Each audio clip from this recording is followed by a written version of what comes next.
we are parallelly dealing with 3 texts. So, those who are regularly listening, I don't know whether I have been able to confuse them quite much. Those who are not regular, for them it will be a little difficult, but they will not be confused also. Today we will, as she announced, I will start from Asana. So, whatever has been discussed before, they are all in the previous lectures. So let us start. Namo namaste gurave mahatmane vimukta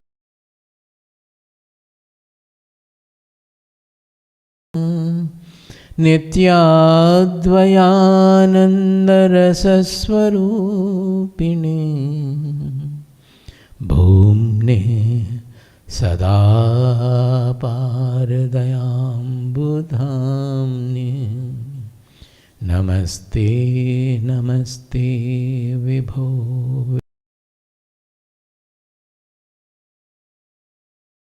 namaste Chidanandamurti Namaste Namaste Tapoyogagamya Namaste Namaste Shrutijnanagamya Swarajya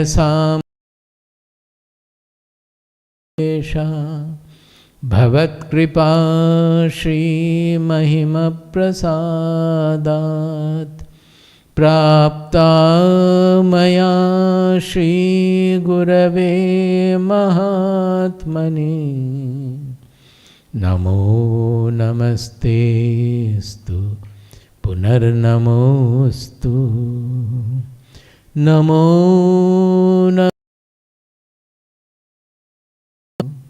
Punarnamostu Namo Namastestu Punarnamostu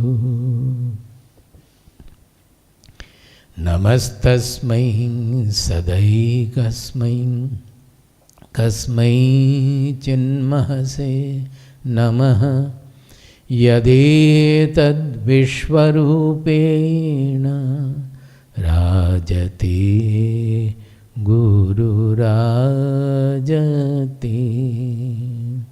Yadi Tad Vishwarupena Rajati Guru Rajati. Shanti Mantra. Om Bhadram Karnebhih Shrunuyama Devaha. Om Bhadram Karnebhih Shrunuyama Devaha. Bhadram Pashyemakshabhiryajatraha. Bhadram Pashyemakshabhiryajatraha. Sthirairangaistuštuvamsastanubhih. Sthirairangaistuštuvamsastanubhih. Vyashema devahitam yadayuhu. Vyashema devahitam yadayuhu. Swasti na indro vriddhashavaha. Swasti na indro vriddhashavaha. Swasti na pusha vishvavedaha. Swasti na pusha vishvavedaha. Swasti nastarkshyo arishtanemihi. Swasti nastarkshyo arishtanemihi. Swasti no brihaspatir dadhatu. Swasti no brihaspatir dadhatu. Om Shanti Shanti Shanti. Om Shanti Shanti Shanti. So in the asana, which is described in Yoga Sutra 2.46, I will not go into these, but those who are interested, they can look into the Yoga Sutras, Patanjali Yoga Sutras, second chapter, Sadhana Pada, 46th Sutra, that is 2.46. There the asana is discussed. And it goes over to 2.47 also in describing the qualities, describing the details. In Aparokshanubhuti, the asana is discussed in 112 and 113. That is, Aparokshanubhuti means the interpretation is exclusively from the Vedantic point of view. Whereas the Yoga Sutras, it initially starts from normal initial practices, preliminary practices, but at any level you can extend it to finally taking us to the Vedantic level. For example, initial asana means it is a comfortable, stable posture. We are considering the body. Body is seated properly, so that the mind does not go to the body at all. That means suppose you sit in an uncomfortable posture, then the mind will go there, we will constantly be reminded about it. So initially it appears to be to do with the body alone, but finally we have to learn to go to the abstract level, to the subtler level of thinking. That what is our real seating? Where do we get the real stability? So Aparokshanubhuti clearly says that the asana becomes siddha, that is siddhasana or siddhi in when the asana becomes, it fulfills its final goal. It is so that on one hand the Brahmachintan, that is the thoughts about the ultimate truth, will effortlessly flow in the mind.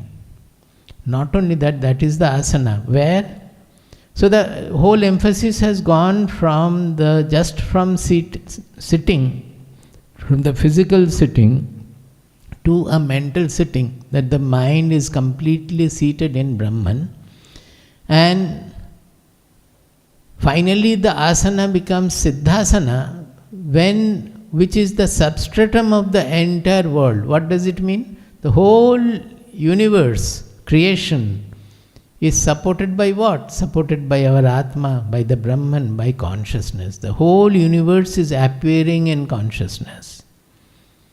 So, what is the seat of the whole universe? Is it not the consciousness, which is the source of the universe, which is the substratum of the universe? As I said from Mundaka Upanishad and other texts also so many times, particularly Mundaka Upanishad, the 6th mantra, that tad avyayam yad bhuta yonim paripashyanti dhiraha. In Kaivalya Upanishad also we were there, wherefrom we have diverted to this. Tad avyayam yad bhuta yonim paripashyanti dhiraha. This avyaya bhuta yoni we will not find anywhere in creation, because the whole creation is what we are seeing, the objective creation is depending on causality. Wherever any effect we see, anything we see, it has come from a cause, and giving rise to the effect, the cause undergoes a change. As repeatedly I talk about the sun, when it is giving radiation, we need the radiations, the sun is giving radiation, from that life everything has come. But it is a causal chain where when the sun is radiating light, the hydrogen in the sun is getting converted into oxygen, helium. So the original sun is no longer there. Every moment the sun is undergoing a change.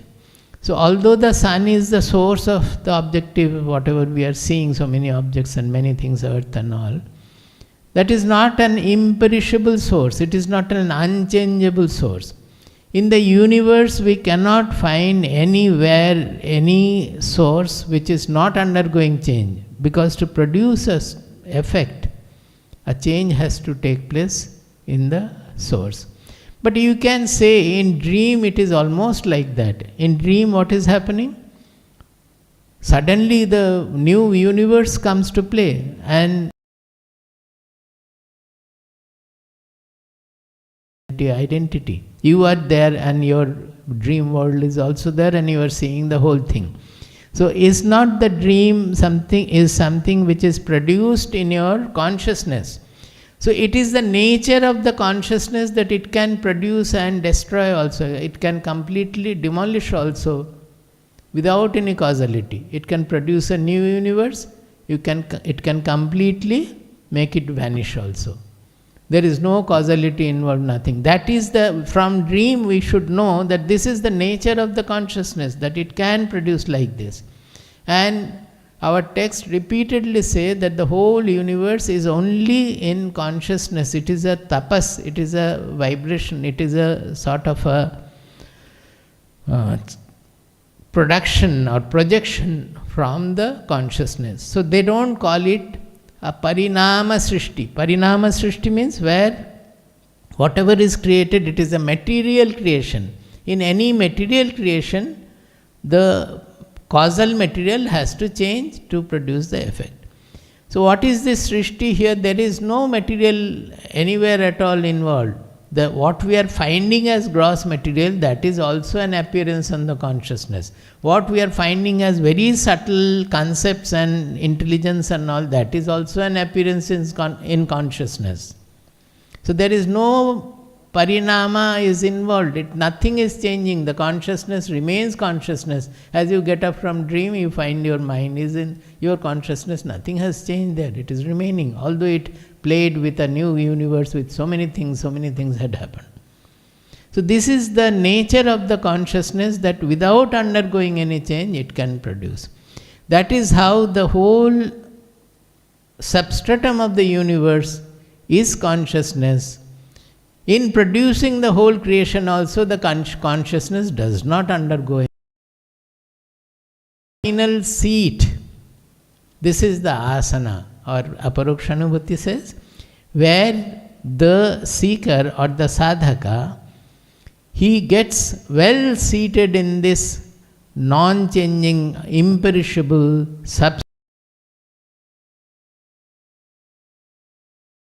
word, I believe, because source means again causal srishti, causal creation. So where the sadhaka is seated in that unchanging bhuta yoni, where from the whole universe has come, which is the substratum of the whole universe, that is the siddhasana, or that is the real asana. So you can see how our abstraction works. It is no less than very, very subtle scientific theories to understand. People don't read, don't understand, so they leave. But here it is, everybody can understand if they want, because it is their own self. But one has to apply it and do it to have a real understanding. Theoretical understanding will not work. We can try to make it palpable, we can try to make it realistic, but that is not all. One has to practice it, live it, and then only the understanding or the experiential understanding it will become. So this, I earlier also said that finding a posture, show the slide, finding a posture in which the seeker will feel very stable, comfortable and alert. In Yoga Sutra it said, Sukha Asana. It's a very pleasant, stable posture is called asana. Now in that, it consists of, to have the asana siddhi, it consists of, I said, three things. One is sthira sukha, that is feeling a great stability. It is not a jada is causing inertia. So with a tamoguna prominence, if you sit for meditation, you will find you have dozed off, you have slept off, or you feel a great inertia, you will be inertness. And that may lead to various conditions which are not normal, which other than sleep, which can be sleep, dream, etc. Other than that, there can be laya, there can be also jadatva involved. You will feel stone-like inertia. So these are the qualities of tamoguna. We have to understand that to progress in spirituality, we have to cultivate sattvaguna. This tamoguna will not allow us to know properly even in meditation also.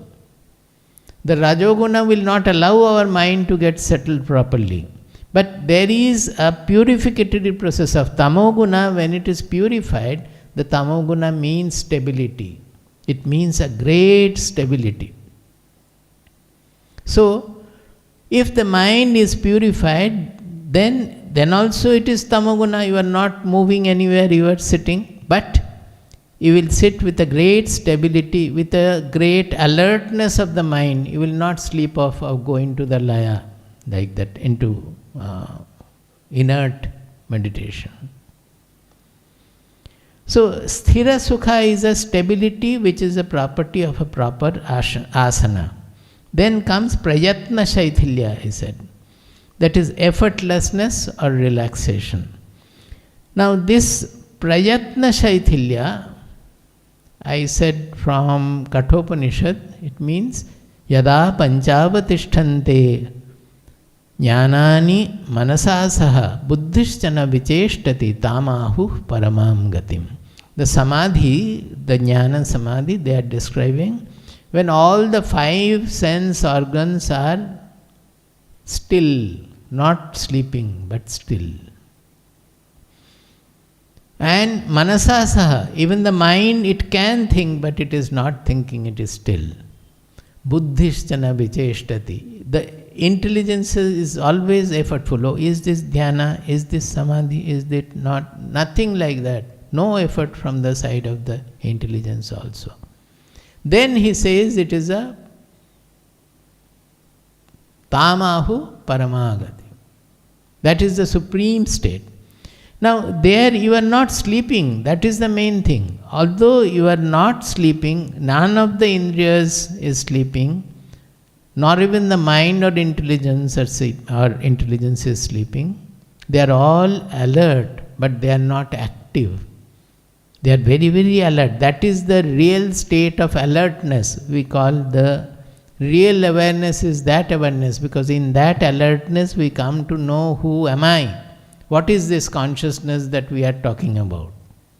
That is why they are saying this is the supreme state.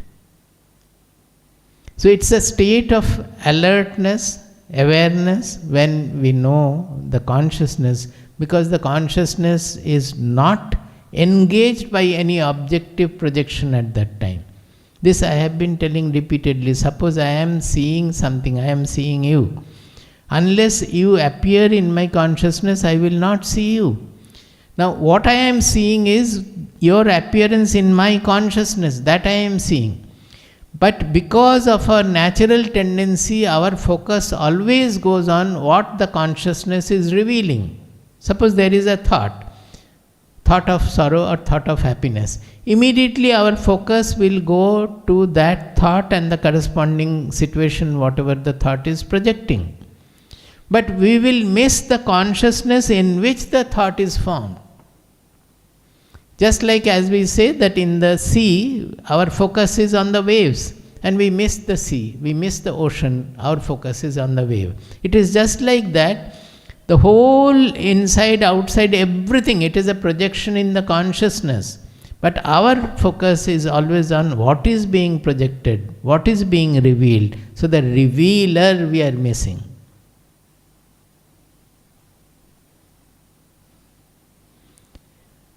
Now, prayatna shaithilya means when everything becomes effortless, then we will get a great relaxation. Not only that, the thought processes, whatever is coming, we will not focus on that. Nothing we will do.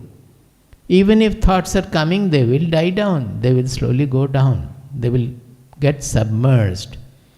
And finally, the consciousness only will remain radiating like the sun, you can say. Or the better example in Bhagavad Gita is Yada Yatha Deepo Nivatastho Neingate Sopamasmita Yoginaha Yata Chittasya. The upama for a yogi's chitta, mind, is that like a lit flame where there is no wind or breeze. That is, the flame is not moving at all. Now, what is the flame here? Our consciousness, the revealer. Now, it is so still at that point, but the flame is still radiating. The light you are knowing, is it not? The flame is not moving, but does it hamper the light? Light is fully, it is a silent radiation from the flame. Like that, the consciousness is a silent radiation you will be able to feel when it is not projecting any of the objects, either subtle object of thought or gross object of matter. So no world is there, no world will be projected. Not even your own personality we will be able to see. Personality is part of the world, it is a product of the world. So nothing will be there, but you cannot call it shunya. We are mistaken when call it shunya. It is actually purna. Purna means it is full, because there is no space, no time, nothing. That is the real fullness, as we discussed about the purna madah purnamidam when I explained. That is the real fullness. Full with what? It is just consciousness and consciousness alone. There is no dvaita, there is no seer and seen, there is no knower and known. That is the ultimate samadhi sthiti. So the prayatna shaithilya will initially you will try that, let go, you have sat for meditation, then you are, whenever any thought is coming, which is worrying you or which is taking your attention,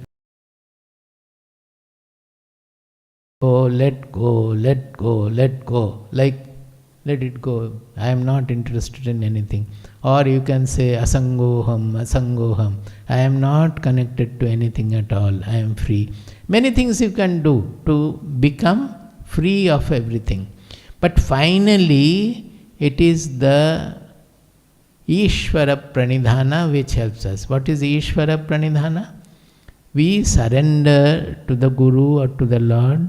Here Ishvara Pranidhana means to the Lord, that I don't know anything, because my tendency is always to look for something different from me.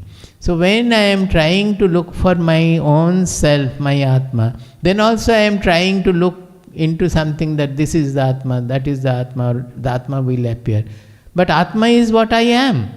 So we have to accept our failure there, that trying to discover something as different from me is not going to, we will not be able to discover the Atma. Because there is the effort involved. I am still trying to discover my own self. That effort is spoiling the whole siddhi there. That effort itself is trying to make your Atma, the subject, as an object which you want to see. The subject is getting objectivized by that. So until we take to some complete Atma Samarpana, that in our Shastras it is called the Aham Tattva, that is that I-ness in us has to be completely dissolved in the Brahman. That is called the Aham Tattva Shuddhi. That is the purificatory of the ultimate ego.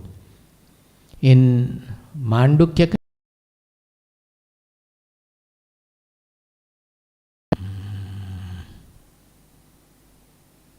Yogina Vibhyati Yasmad Abhaye Bhayadarshina. What is that? Asparsha yogo vai nama. Durdashaha sarva yoginam. Asparsha dosho vai. It is here, I think. Just one second.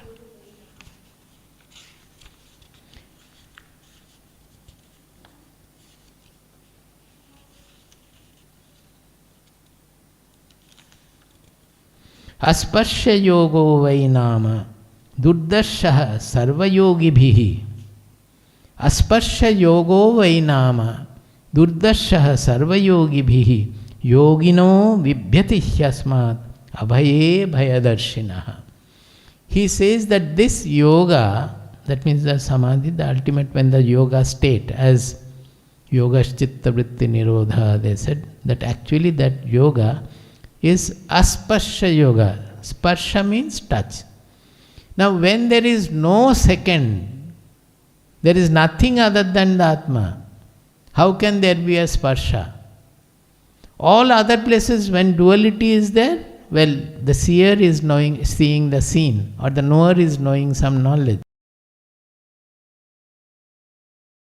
Non-dual state, there is no two. So it is called asparsha yoga, because the egoistic personality, egoistic I has got fused into the universal Atma or Brahman.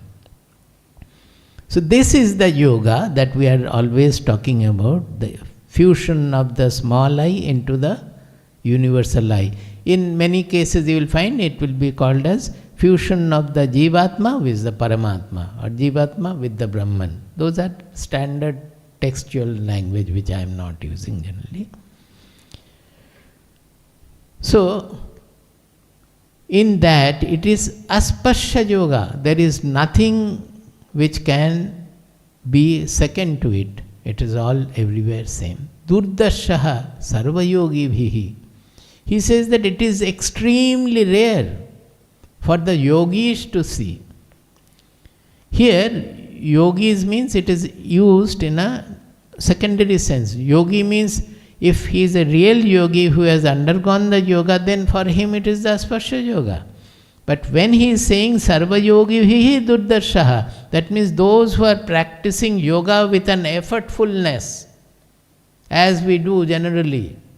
I am now meditating. I want to get into samadhi. All these things, that effortful practice when he is doing, for them it is durdarshaha. It is extremely rare. Why? He says yoginaha vibhyati hyasmat. The yogis who practice samadhi, they get scared. Vibhyati, they are fearful to enter in this. Why? Abhaye bhayadarshinaha. This is the abode of fearlessness. But they get scared when this state is about to appear. Why are they saying?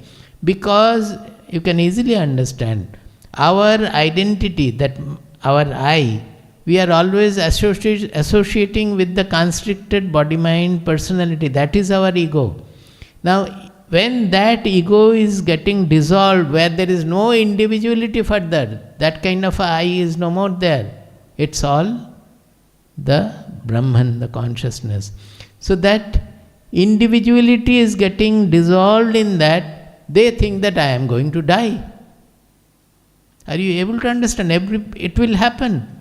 Because unless we are able to get away from that aham tattva, that from the small I, that is not my real identity.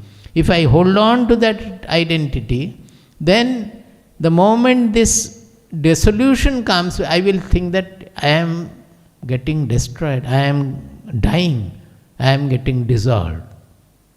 Because it is a dissolution process. But what we have to do is not to hold on to the small I, but to rather to invite that universal I, so that we can get merged in it and get completely melted in it, fused in it. But because the yogis, why he is saying for the yogis it is very difficult, because they are not taking to vichara. They are practicing the yoga, all these Ashtanga yoga they are practicing without taking to Viveka Buddhi. without taking to viveka jnana, without taking to vichara. So these things they will not be able to. That mind has to be trained to follow the truth. So they will get scared that I am going to die. This is Mandukya Karika. Our Shankaracharya's Guru's Guru, Grand Guru. Shankaracharya's Guru is Govindapada, and his Guru is Gaudapada. So it is called Gaudapada Karika, Mandukya Karika. There are many other pointers there. That even if your mind is becoming thoughtless, but you are not able to discover anything, you become depressed. What is the reason? He says, Sakashayam vijaniyat. He says that, know that it is your mind is still full of desires. You are trying still to know something and get in touch with or discover something or have a darshan of something which is different from you. That's a desire, the ultimate desire, the last desire, that we are not able to not to see anything, that completely come away from our tendency to look for a second. So he says that if you have desires which are not going, in the almost, and the third one is Ananta Samapatti. That means it is an bringing in the infinitude inside.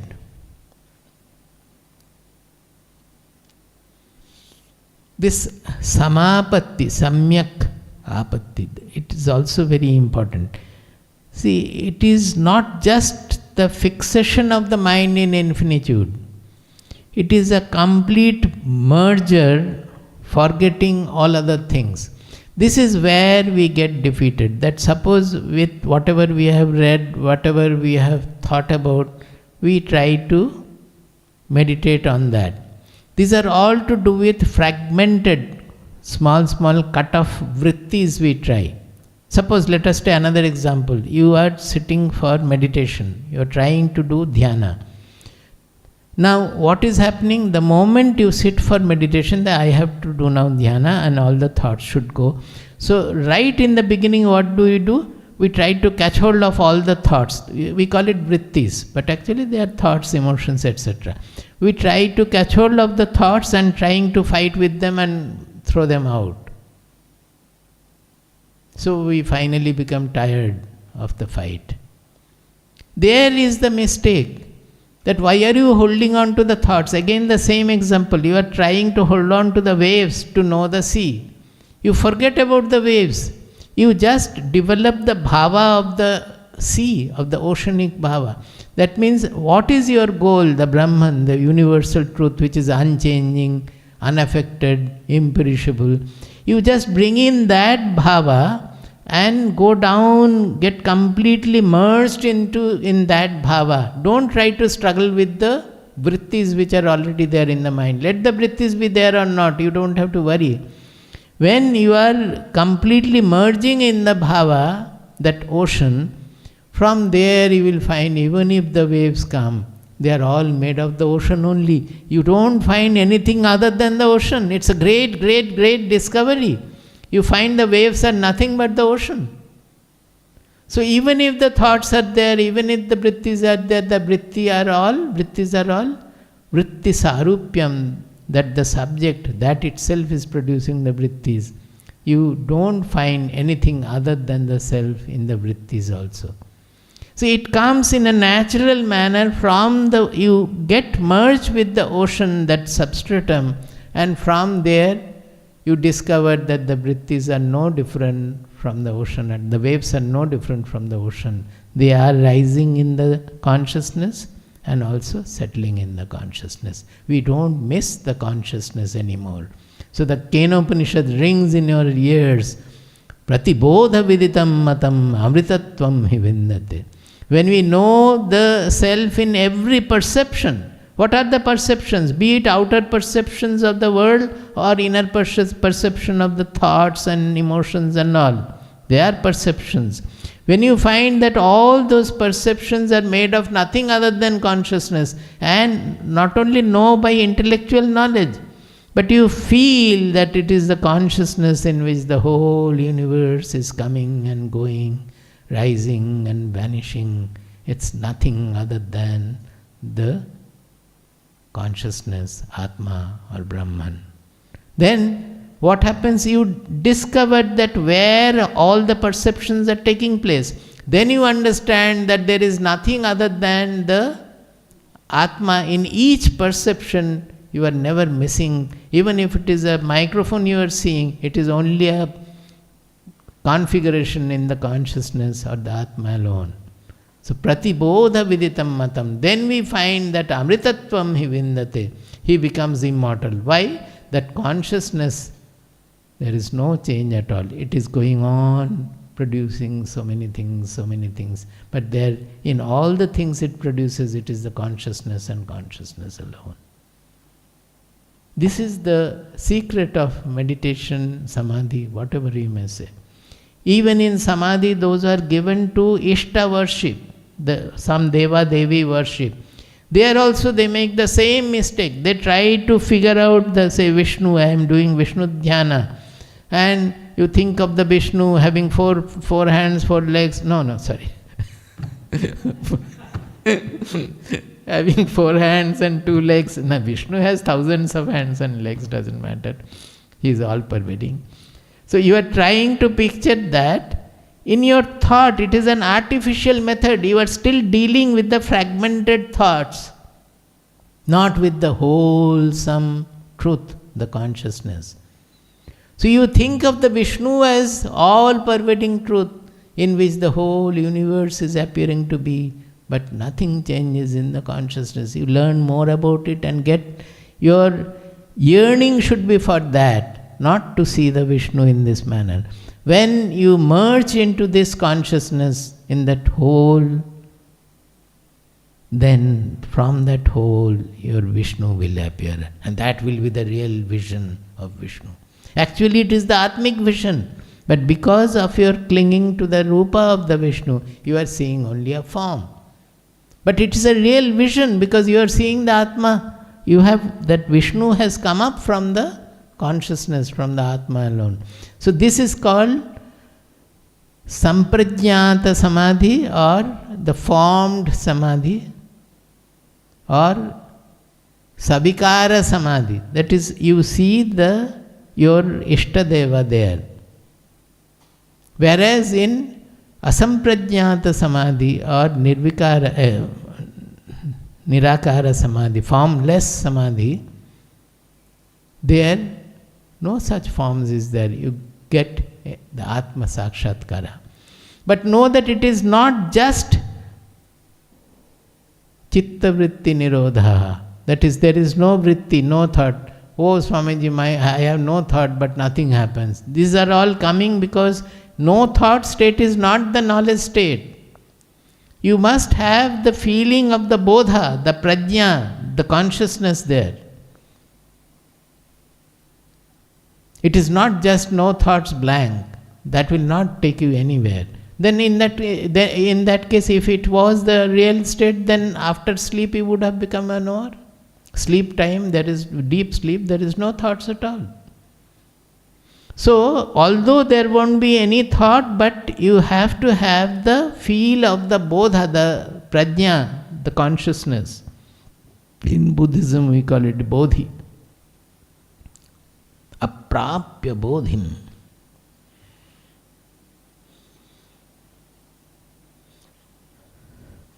So, the last line is the ultimate effortlessness comes from Ishvara Pranidhana or Sharanagati.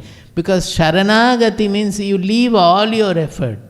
You just take the refuge of the ultimate truth. Then the truth will take you to wherever you have to go. The next slide. Here we have given the corresponding shlokas from I have already explained, from the Aparokshanubhuti. That is the real posture in which the contemplation on Brahman flows spontaneously. This is one, and the next one is Siddhasana. That asana alone is Siddhasana, which is the substratum of entire creation, and in which the knowers of truth get merged. This is the same as Brahman. That means the real asana is the seat of the entire universe. That is the Siddhasana. It is only through complete identification with Brahman that the mind becomes really stabilized. The asana means the sukhasana or sthira sukha. That's real sthira sukha. Normal in yogic practice, sthira sukha will be there only when you are sitting, and then also it will not be there. Sometimes it will be there. But this sthira sukha is forever. One who is completely merged into Brahman, identified with Brahman. Next, Pranayama. Pranayama is pranasya ayama. It is disciplining the breath. Actually, breath is directly connected with the life forces, our pranas. That is why it is called pranayama. That the life forces are active in our body in various ways. It is taking the nutrition all around, it is going down, coming from outside, it is going outside. All the actions of the life forces are described as pancha prana. So this effect of the prana can be disciplined so that we have a very settled, helpful mind and emotion. So people take to pranayama by initially closing the one nostril, another nostril, etc. As we have generally anuloma, viloma and all that. So they take to that. That also definitely makes our life forces make stronger, life forces stronger, free of disease. All these things are great benefits of pranayama, those who practice pranayama. But for a seeker of truth, the pranayama is not just that. And I tell you, everywhere it will be written that when you completely identify with the truth, all these other things, the yama, niyama, pranayama, they will come automatically by themselves. You don't have to practice. But generally people, what do? They start from yama, niyama, pranayama all, and then try to attain the truth. But actually, if by our bhava, by our vichara, if we get to the truth, then all other things will be automatically following. Whatever is necessary, it will happen.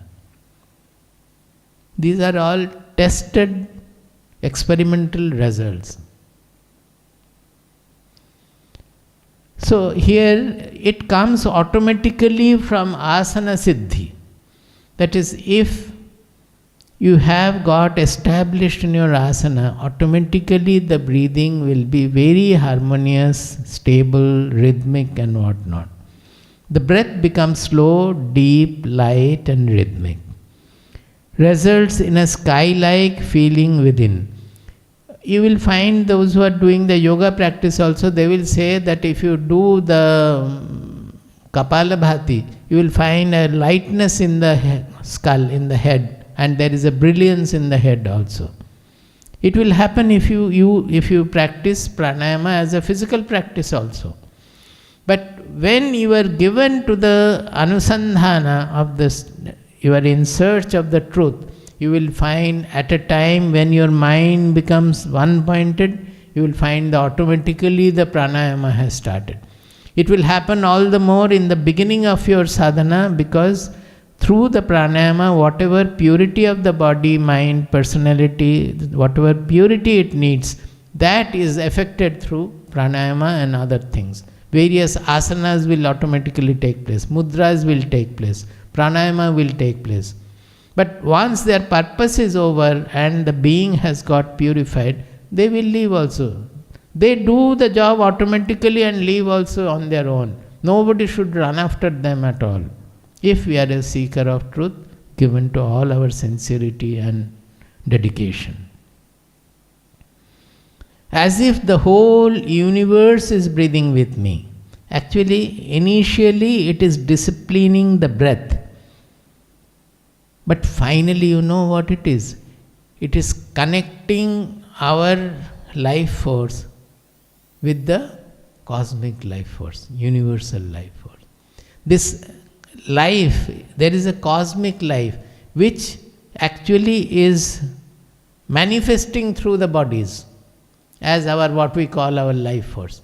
But it is a general cosmic life is there, which is, if the body is fit to manifest it, it manifests. Sometimes you find that a dead baby is born. That means in the body some defect has crept in, which is not allowing the life force to be manifested through that body, through that personality. As I say that in the radio waves are coming from the station, electromagnetic waves, everywhere they are there. If you tune the radio, it is playing the music which is coming from station. But suppose one circuit breaks in the radio, then it stops. Has anything happened to the field, the electromagnetic field or the radiation from the station, radio station? Nothing has happened. They are still there everywhere. But this radio which was able to manifest the sound from the waves, it is no longer fit to do it. So like that the cosmic life is there, and that is getting manifested through our body-mind personality. Now the pranayama is to tune our individual life force with that cosmic life force. And if you are able to do, particularly when you are in touch with the truth, you will find that at that time you will not find anything, but before that or after that you will find that as if the whole being is breathing with the whole universe. Our being is breathing with the whole universe. Everything is harmonized. And tremendous power will be flowing from the universe. These are all discussed in the Hatha Yogas also, that how to get the universal power manifested in our personality. So here also, the bhava of Ishvara Pranidhana will automatically introduce pranayama. If you are able to surrender to the Lord, to the truth, to the universal consciousness, automatically it will start pranayama, whatever is needed to make our being fit for the realization.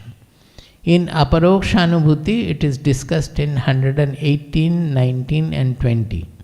There the main statement which is there is, instead of torturing the nose to restrain the breath, instead of torturing the nose to restrain breath, one should try to make the mind free of worldly thoughts. Worldly thoughts means all the second things have to go. You have to only get into the Brahmakara vritti, or your own Atma. You have to get fused to your Atma.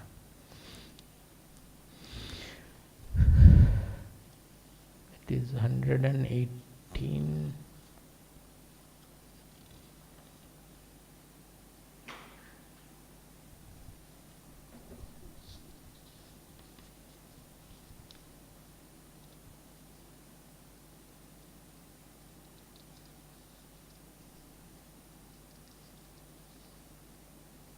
It is in 118 and 119 of the Aparokshanubhuti. I am not going to go into the detail.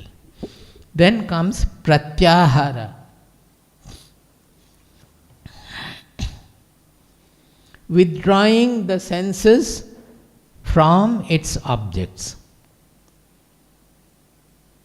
Withdrawing the senses from its objects. So what we do?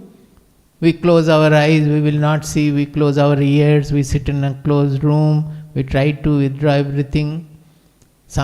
In some cases we will not take food which we like, so that the tongue also is restrained.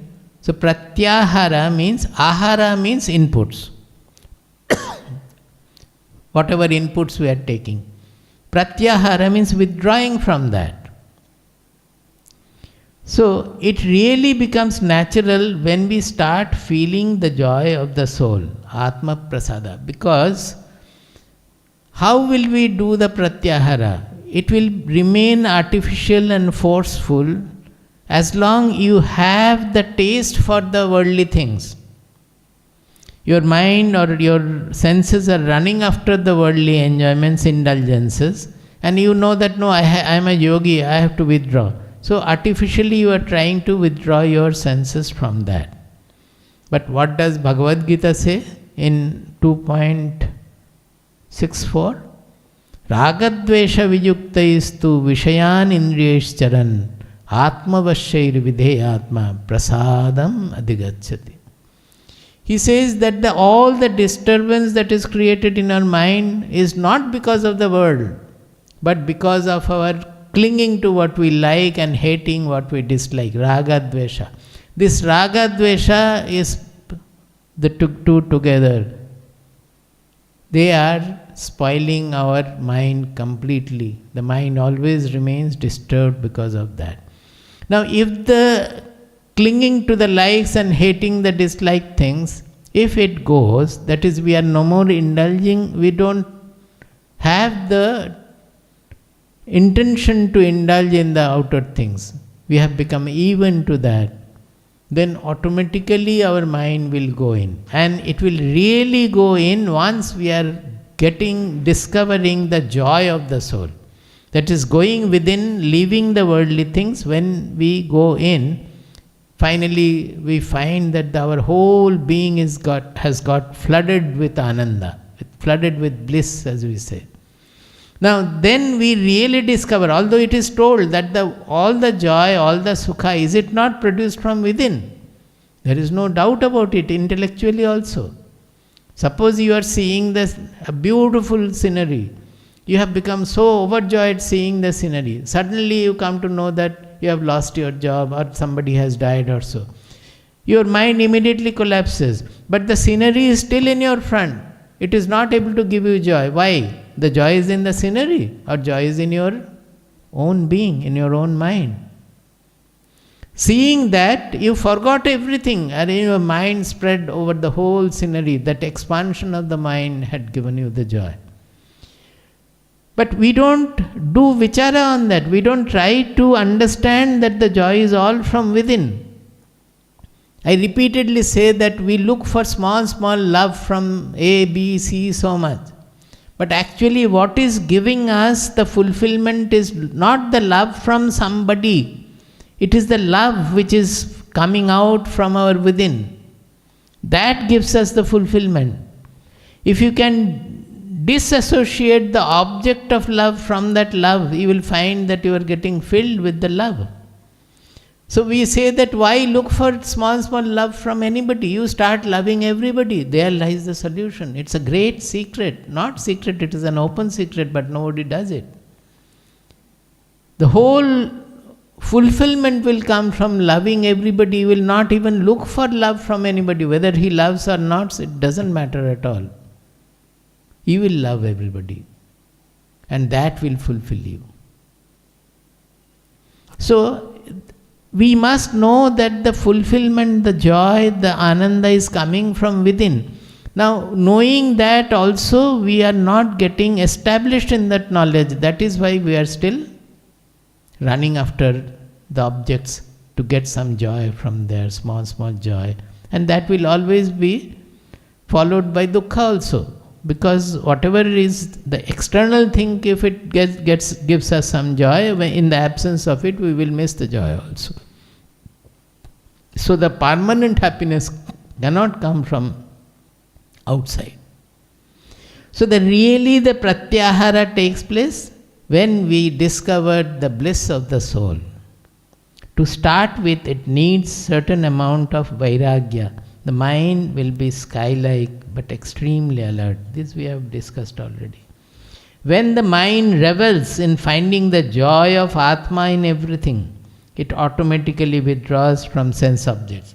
Withdraws means it is not that it will not interact with the sense objects, but it will not think that this will make me fulfilled or this will give me joy.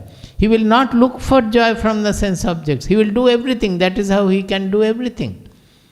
Ragadvesha vijuktaistu vishayan indriyescharan. He, one who is free of the ragadvesha, that is clinging to what I like and hating what I dislike, one whose mind is free from that, he moves around in the same world of objects, with the same sense organs interacting with the objects, but he doesn't look for joy anywhere at all.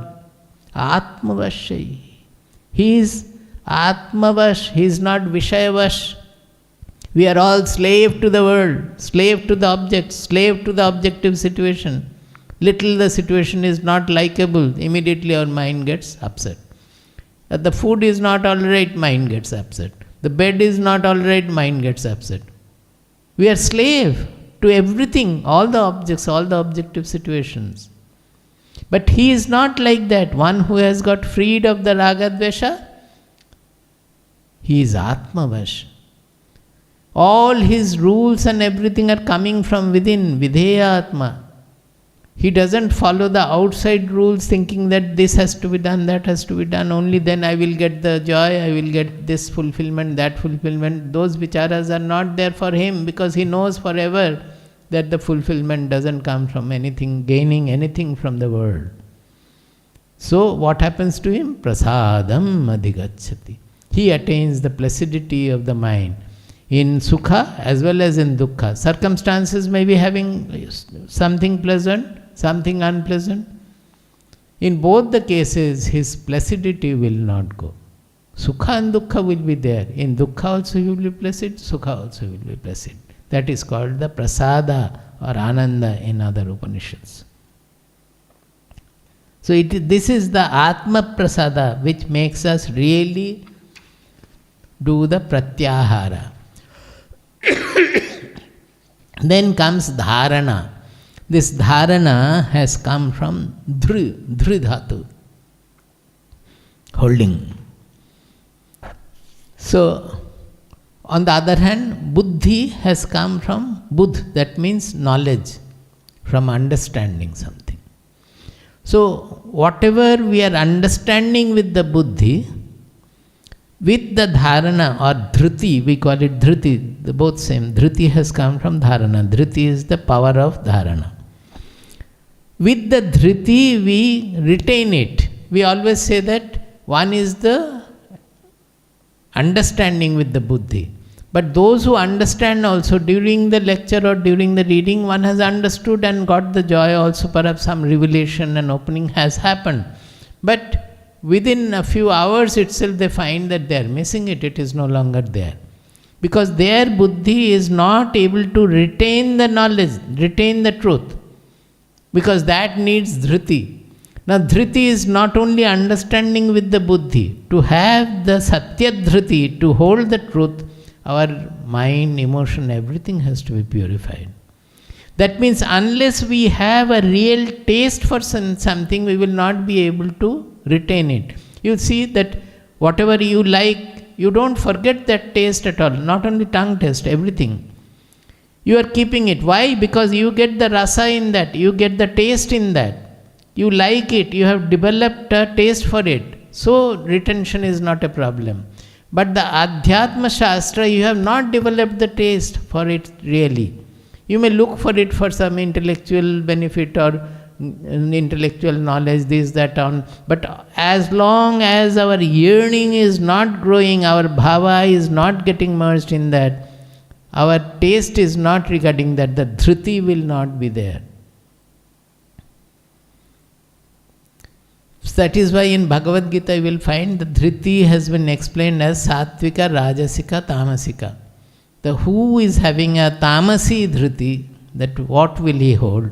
Who will have a rajasi dhruti? That rajoguna will have a rajasi dhruti. And the sattva guna will have a sattvika dhruti. Generally the sattvika dhruti will take you to yoga, will keep you in yoga. Rajasi dhruti will always force you into bhoga. And tamasi dhruti will always force you into moha, delusion. Sattvika dhruti, sattviki dhruti, dhruti is Strilinga. Sattviki dhruti will take you to yoga. Rajasi dhruti will take you to bhoga. Bhoga means enjoyment, indulgence. And tamasi dhriti will take you to moha, because tamasa means delusion. Pramada alasya nidrabhihi. Pramada means inattention, bhranti. Alasya, idleness, both mental and physical. Nidra, sleep. So each has its own power. So dharana means keeping the mind fixed on the truth. Initially it may be on japa, on the ishta worship, whatsoever. That everything can be at different levels. Finally it is keeping the mind fixed on the ultimate truth. But culmination of dharana is vritti sarupyam, which is again hindered by raga dvesha. What is vritti sarupyam? Today in the beginning, just a few minutes back, I have explained. Vritti sarupyam means Patanjali Sutras, yogas chitta vritti nirodha. Yoga is all the vrittis have gone.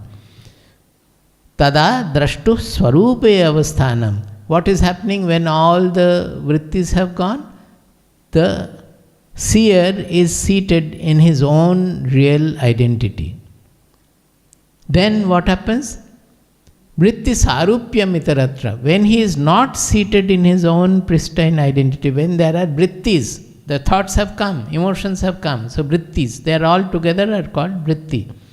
So when the vrittis are there, we again get disturbed from the samadhi or so. We get disturbed that again the vrittis have come, you become worldly again. That is because our focus is the vrittis are all jada, object or something to be enjoyed as different from me. But when we understand that the subject itself has become the objective vrittis, that is whatever world we are perceiving, it is all written on the consciousness. I don't know whether you are able to. I have been telling about this, that it is like the film where everything is made of light. You are seeing the film, you are laughing, you are crying, you are getting involved in the whole thing, but is it not only a play of light? Like that, when we understand in the swapna, in the dream, what is happening? We are getting involved in all that, but they are all playing in my own mind, in the consciousness. When we get up, we find that all those are in my mind, consciousness. So are you getting further scared? You get relieved of whatever feeling you were having in the dream.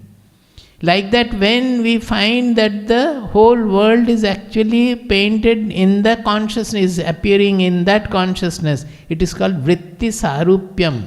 That means the subject seer or the consciousness of the Atma itself is projecting as the world, outside as well as the inside, taking the form of the world. When we realize that, then what happens? Our mind does not go out of Atma. We find in the vrittis also the Atma, the consciousness, the truth.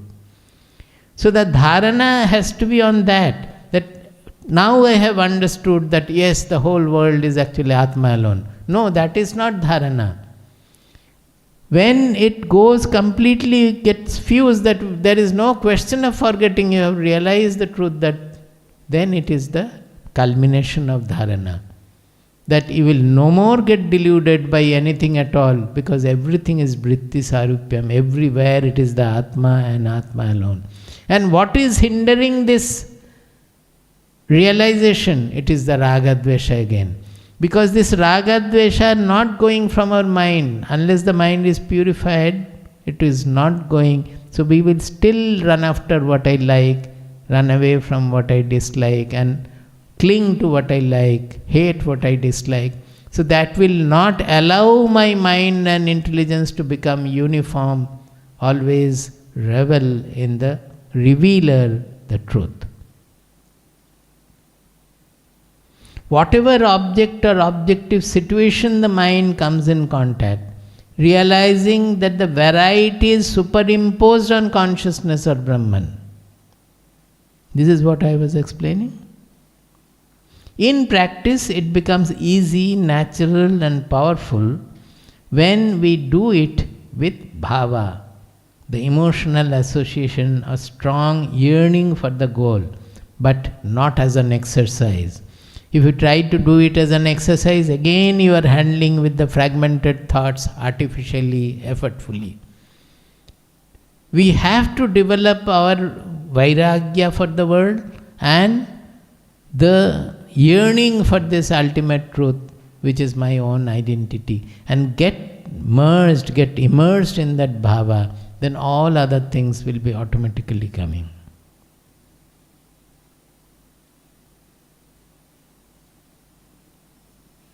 This Sattvika Dhriti you will find in Bhagavad Gita 18.33. Yogena abhyavicarinya dhritissa partha sattvike. Avyavacharini yoga. That is unswerving yoga when the mind, the buddhi remains. Then comes dhyana.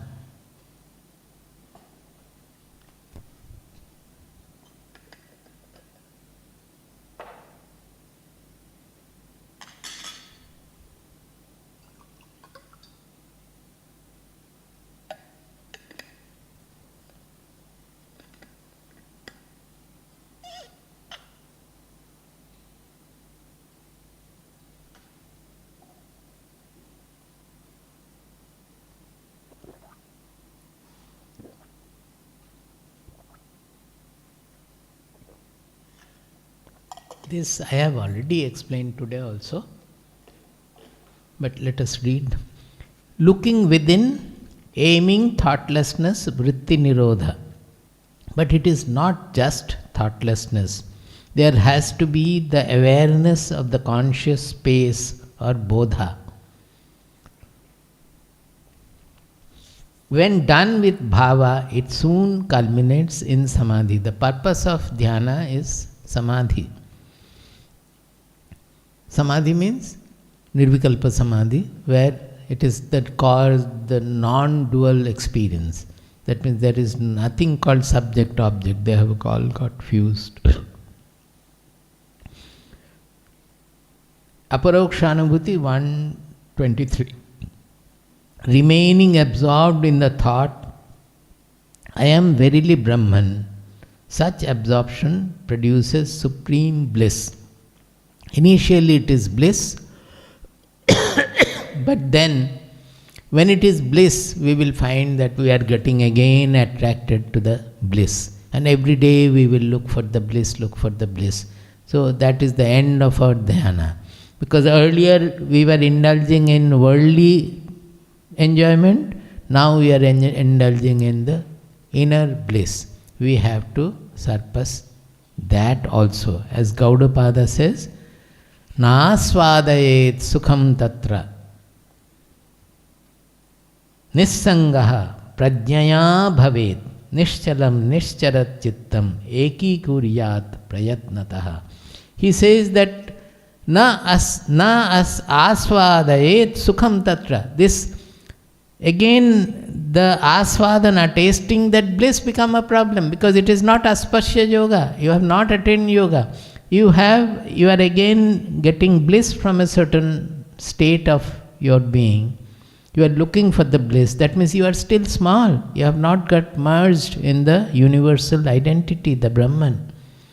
You are still looking for something different from yourself. So we have to transcend that also.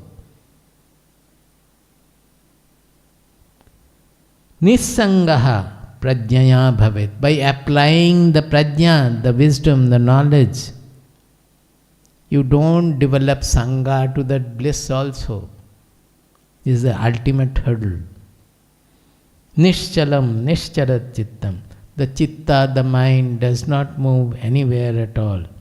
Eki kuryat prayatnata. You try to make it one-pointed. Where one-pointed? To leave all, everything. Leave, and remain yourself. Then the self reveals itself.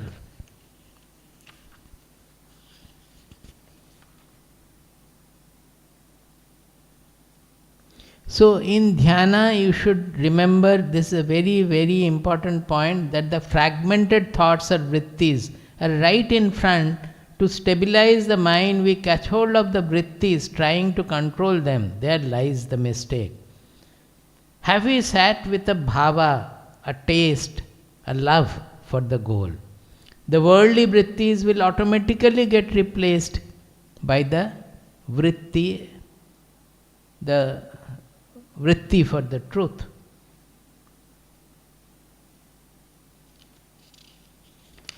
Then comes samadhi. That is Yoga Sutra 2.45. When engrossed in the one-pointed bhavana of pure, untainted, imperishable self, Atma Chaitanya or consciousness, all the vrittis get converged or dissolved. Then dawns Yoga Samadhi. So initially we are using the Brahmakara vritti, also the truth, about the truth. Our thoughts, our vrittis are only, if we become one-pointed, only the thought about the goal. But finally, those thoughts also completely gets dissolved. Then we are left with what? Whatever we are. And that is the discovery of our real self.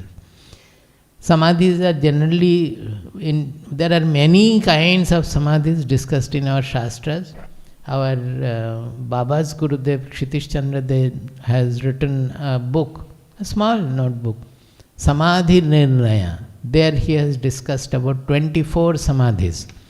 Some of them are mentioned only in the Tantra Shastras, I think. Quite a few samadhis he has discussed. But generally we talk about Savikalpa and Nirvikalpa. Savikalpa means with form and Nirvikalpa means formless.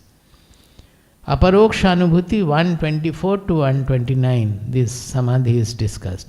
Identifying with formless Brahman and finally dropping all vrittis.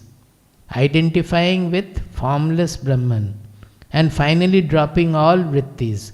When the mind rests in non-dual consciousness, it is called samadhi or knowledge. It is called jnana samadhi. It is not inertia or laya or blankness. Rather, it is the real awareness, freedom and fullness. Next, samadhi 8, continue. Next slide. In the absence of viveka jnana, vritti nirodha will not bring self-experience. In the absence of viveka jnana, vichara, vritti nirodha will not bring self-experience.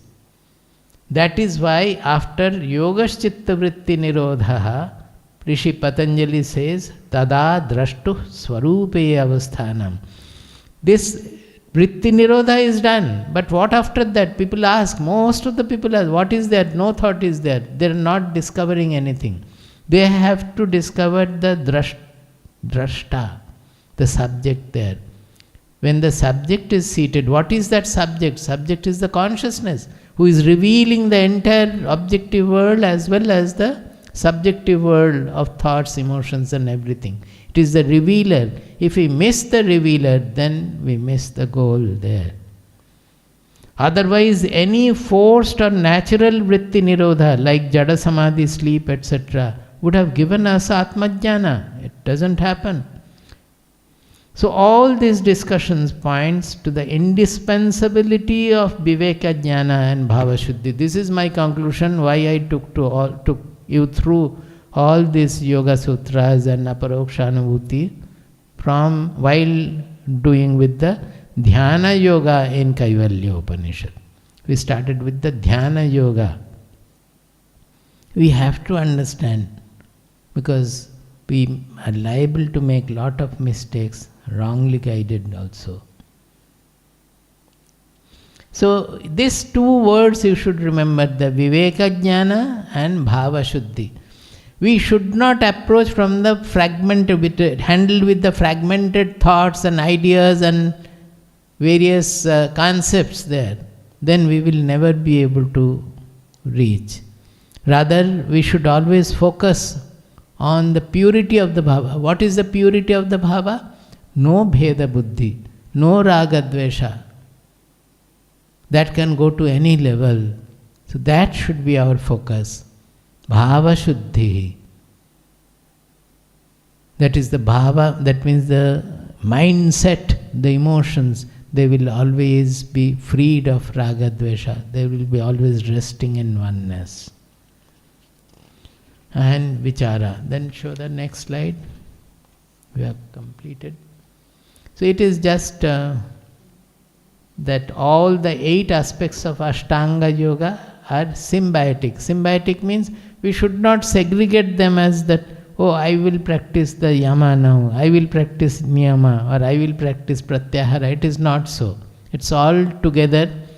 If you practice pratyahara, it will naturally help you to have yama. If you practice samadhi, automatically pranayama will dawn, asana will dawn. If you practice dhyana, it will help you to have dharana. So they are all helping each other. That is called the symbiotic, means helping each other to grow. And all together finally will lead us to the jnana samadhi or jnana. So we will stop here.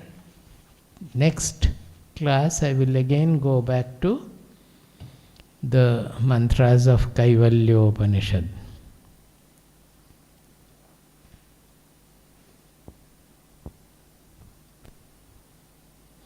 If you have developed some taste for this, then try to go through Aparokshanubhuti and some sutras of Yoga Sutra which I have discussed. Need not be all, but it's a extremely scientific. Those who are studying psychology or say psychoanalyst or so, I don't know, but psychologist at least. This is a treasure trove for them. All the problems in our mind has been discussed in these sutras.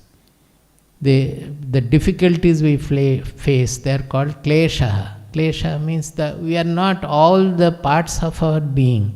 The mind, emotion, buddhi and action, everything, they are not harmonized.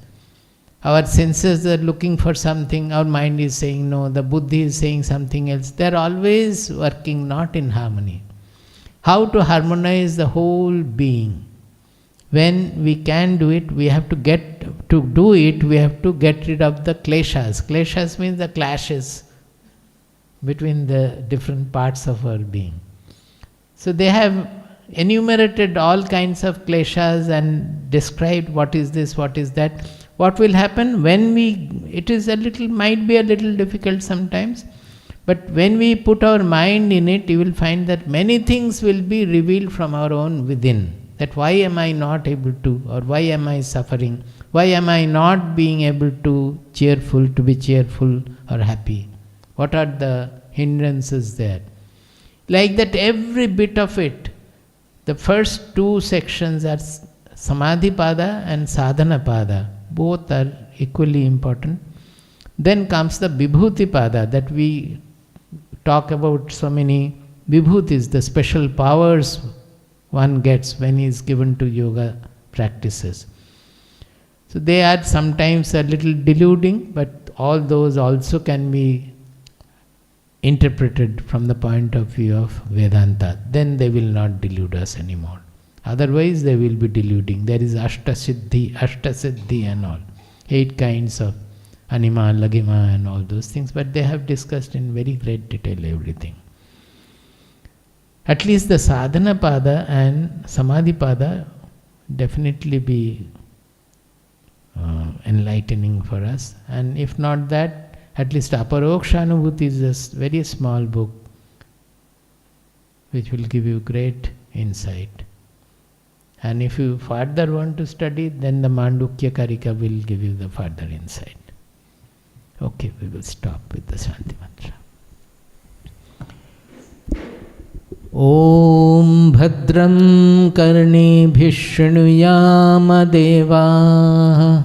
Om Bhadram Karnebhih Shrunuyama Deva. Bhadram Pashyemakshabhiryajatra. भद्रं पश्येमाक्षभिर्यजत्राः स्थिरैरङ्गैस्तुष्टुवांसस्तनूभिः स्थिरैरङ्गैस्तुष्टुवांसस्तनूभिः व्यशेम देवहितं यदायुः व्यशेम देवहितं यदायुः स्वस्ति न इन्द्रो वृद्धश्रवाः स्वस्ति न इन्द्रो वृद्धश्रवाः स्वस्ति नः पूषा विश्ववेदाः स्वस्ति नः पूषा विश्ववेदाः स्वस्ति नस्तार्क्ष्यो अरिष्टनेमिः स्वस्ति नस्तार्क्ष्यो अरिष्टनेमिः स्वस्ति नो बृहस्पतिर्दधातु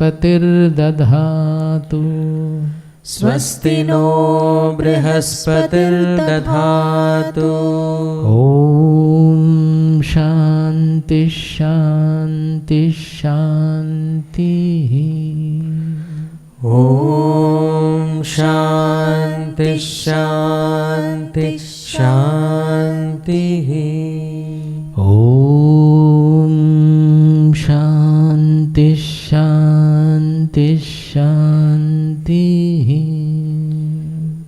ॐ शान्ति शान्ति शान्तिः